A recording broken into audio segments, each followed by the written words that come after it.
Bahatag tuyot, sunog, lindol, bagyo, mga kalamidad na likas sa ating mundo.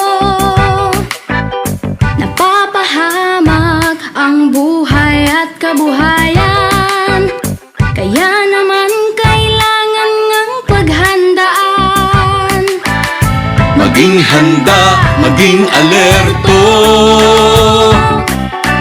tungkulin to ng bawat mamamayan. Kaya tara na, kilos na, lika na, tumulong tayo.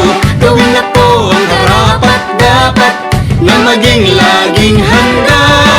Tara na, kilos na, lika na, tumulong tayo.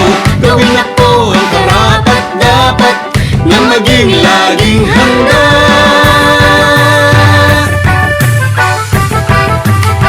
Laging handa.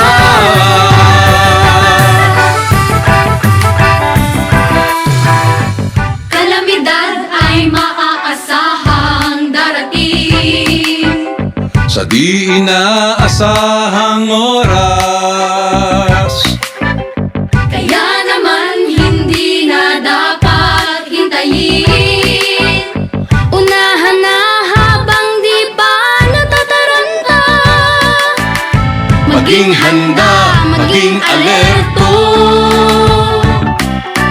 tungkulin to ng bawat mamamayan. Kaya tara na, kilos na, lika na, tumulong tayo.